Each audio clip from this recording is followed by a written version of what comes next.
السلام علیکم ناظرین، میں منتشا رضوی، آپ دیکھ رہے ہیں چینل حوزہ معصومہ خم۔ ناظرین، آج ہم اس ویڈیو میں بات کریں گے کہ کربلا میں عورتوں کا کیا کردار ہے اور اس کربلا کے واقعے سے اس دور کی خواتین کیا درس لے سکتی ہیں۔ ناظرین، اگر ہم غور کریں، آج کے ٹائم پہ یہ ہماری سوسائٹی میں بہت مشہور بات ہے، بہت عام بات ہے کہ دین اسلام عورتوں کو دباتا ہے، عورتوں کو سپریس کرتا ہے، عورتوں کی ترقی میں ایک رکاوٹ پیدا کرتا ہے، جبکہ واقعہ کربلا اس بات کو پوری طرح غلط ثابت کرتا ہے۔ اگر ہم تمام دنیا کی تاریخ دیکھیں تو ہمیں دیکھنے کو ملتا ہے کہ خواتین کی حیثیت بہت دردناک تھی، بہت خوفزدہ تھی۔ آپ دیکھیے عرب میں کیا تھا، عرب میں بیٹیوں کو زندہ دفنا دیا جاتا تھا۔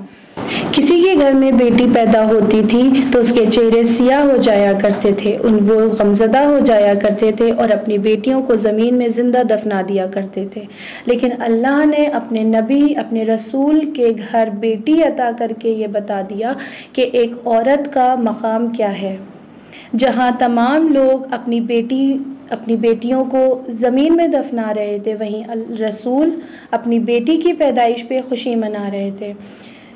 رسول کہ جس کو اللہ اپنا حبیب کہہ رہا ہے، وہ اپنی بیٹی کی عظمت کے لیے اپنی جگہ سے اٹھ جایا کرتے تھے۔ ناظرین، وہیں ہم اگر کربلا کی خواتین کی طرف دیکھیں تو وہ امام حسین کے ساتھ کربلا تک تشریف لائیں اور امام حسین کے ساتھ شانہ بشانہ کھڑی رہیں اور دین اسلام کا پرچم بلند کرنے میں اپنی تمام کوششیں امام حسین کے ساتھ کرتی رہیں۔ اسلام نے عورت کے اوپر تلوار سے ہونے والا جہاد کو واجب قرار نہیں دیا ہے، لیکن کربلا نے اس بات کا بھی خیال رکھا کہ عورت میدان میں تلوار نہ اٹھائے، بلکہ کربلا نے یہ واضح کر دیا کہ خواتین نے اس سے بھی بڑی جنگ کی ہے، اس سے بھی بڑا جہاد کیا ہے۔ ناظرین، میدان میں تلوار لے کے جنگ کرنا، دشمن کے سامنے کھڑے ہو کر لڑنا بہت آسان بات ہے بنسبت اس کے کہ ہاتھ میں تلوار نہ ہو، اپنے کردار سے، اپنے عمل سے، اپنے زبان سے سامنے والے کا سر قلم کر دیا جائے۔ کربلا میں دیکھیں تو امام حسین کے بعد سب سے اہم کردار ایک عورت کا ہے، کون؟ بی بی زینب۔ بی بی زینب نے امام حسین کی اوپر اپنے دو بچے اون محمد کو قربان کر دیا۔ کیوں قربان کر دیا؟ کہ اس کے دین اسلام بچ سکے، دین اسلام زندہ رہے۔ اور آپ دیکھیں امام حسین کی شہادت کے بعد لٹے ہوئے قافلے کو بی بی زینب نے اپنے زیر نظر رکھا اور یزید کے دربار میں خطبوں کے ذریعے امام حسین کا مشن زندہ رکھا۔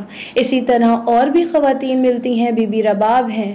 کون بی بی رباب؟ کہ جس نے اپنے 6 ماہ کے بچے کو اس طرح سجایا اور میدان میں بھیجا کہ جیسے کوئی ماں اپنے چھوٹے سے لال کو سجاتی ہے۔ وہیں دوسری طرف ام لیلہ ہیں۔ ام لیلہ کی شخصیت میں نظر ڈالیں تو ناظرین ہمیں دیکھنے کو ملتا ہے ایک نوجوان بیٹے کو اس طرح جنگ کے لیے تیار کرتی ہیں کہ جیسے کوئی ماں اپنے بیٹے کو شادی کے لیے تیار کر رہی ہے، اپنے بیٹے کے سر پہ صحرا سجا رہی ہے۔ ناظرین، جہاں ہر ماں چاہتی ہے کہ اس کا بیٹا زندہ اور سلامت رہے، وہیں کربلا کی ہر ماں یہ چاہتی ہوئی نظر آ رہی تھی کہ میں اپنے بیٹے کو، اپنے جگر کے ٹکڑے کو دین پر قربان کر دوں۔ یقیناً یہ کہنا غلط نہیں ہوگا ناظرین کہ کربلا کا مشن کامیاب ہوا تو اس میں خواتین کا بہت بڑا کردار ہے۔ خواتین نہ ہوتی تو کربلا کامیاب نہ ہوتی۔